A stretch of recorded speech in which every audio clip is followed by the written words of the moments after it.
času, ki je prelomen, ki je kritičen, bi ga bilo najbolje mogoče opredeliti kot z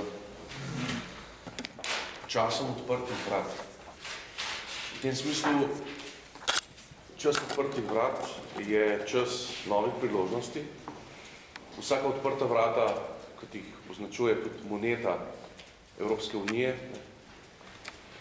vrata so, most je, stopnišče je vez, je pot v neko, tu pa se tej začetni intonaciji pridružuje že prvi del, bi rekel, pesimističnega tona, namreč, da so časi slabi, da so odprta vrata poziv k tem, da se oblikuje najširši narodni konsens, da Slovenija upravi dve temeljni nalogi. Prva temeljna naloga je, da uresniči tisto, kar je po danosti, po ljudeh, po prostoru, v katerem je možno. To je, da razvije svoje potenciale. V tem smislu, da, poglejte, ena stvar, ki je čist, se prva ponuja, ne? Mi imamo lepši, zanimivejši in bolj živ naravni prostor od naše sosede Republike Avstrije. Pa vendar slovenski turizem, ki je na nosilnih entitet lahko gospodarstva v tem prostoru, caplja z avstrijskim. Mi imamo možnosti, ki jih Avstrija na turističnem področju nima. Pa je samo, bi rekel, povem tako, pa samo Dunaj kot glavno mesto Avstrije ustvari toliko turističnega prihodka, kot ga ustvari celotna hrvaška obala v enem letu. Da ne govorimo o Vrbskih jezerih in tako. Skratka, tu so ogromne priložnosti teh odprtih vrat, skozi katera ne Slovenija vstopa.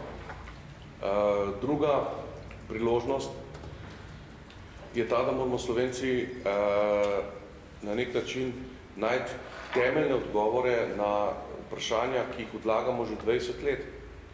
Vprašanja recimo privatizacije podjetij.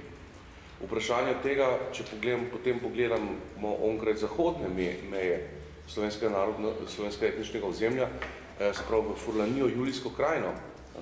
Kakšen je koncept te neverjetno uspešne dežele, s katero bi se lahko Slovenija primerjala. Morate vedeti, da pokojnine recimo v tem pasu dosega 1300 evrov povprečne letne državne pokojnine. Zakaj ne bi bila naslednja priložnost odprtih vrat za Slovenijo v gospodarskem področju struktura podjetij, privatizacija, ki bi šla v smer tega, da bi se podjetja srednjega ranga privatizirala tako, da bi recimo dobila interno lastništvo tam zaposlenih. V Furlaniji, Julijski krajini so najmočnejša podjetja in Furlanija, Julijska krajina je ena od stebrov italijanskega gospodarstva, tista, ki imajo do 500 zaposlenih. Skratka, pred Slovenijo se nahaja ena velika odprta vrata, skozi katera je potrebno vstopati. Je pa nujno, in tu prihajam na drugo točko, da so izpolnjeni preliminarni pogoji, da lahko sploh vstopamo. To pa je pravna država in pojem, ki ga naše sosede absolutno poznajo. Pravna država mora zaživeti. Ljudi, ki so odgovorni za kazniva dejanja gospodarskega kriminala, mora Republika Slovenija začeti procesirati. Pa naj si so to anonimneži, naj si so to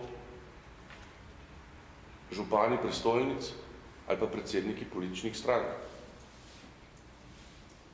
Druga stvar, ki je, mi je zelo hudo, da moram to povedati, da je prav v tem zadnjem času prišlo do ukinitve, do razrešitve odgovornega uredništva enega najboljših internetnih portalov v državi. Take stvari ne sodijo v logiko pravne ali pa evropsko razvite države, kot sta recimo Avstrija ali pa sosedna Severna Italija, govorim.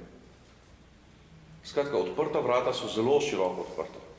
To so priložnosti, skozi katero ta vlada ob dediščini, ki jo ima, in dediščina je zelo slaba, stanje v državi je slabo na vseh področjih, ampak priložnosti so. Slovenci lahko postanemo to, kar bi morali postati že v 20. stoletju, narod, ki živi v skladu, vsak človek, vsak posameznik, vsak moški, vsaka ženska, v skladu s svojimi zmogljivostmi in svojo močjo. Slovenci ne živimo, je pa priložnost teh odprtih vrat, da se to enkrat v prihodnosti tega mandata tudi zgodi.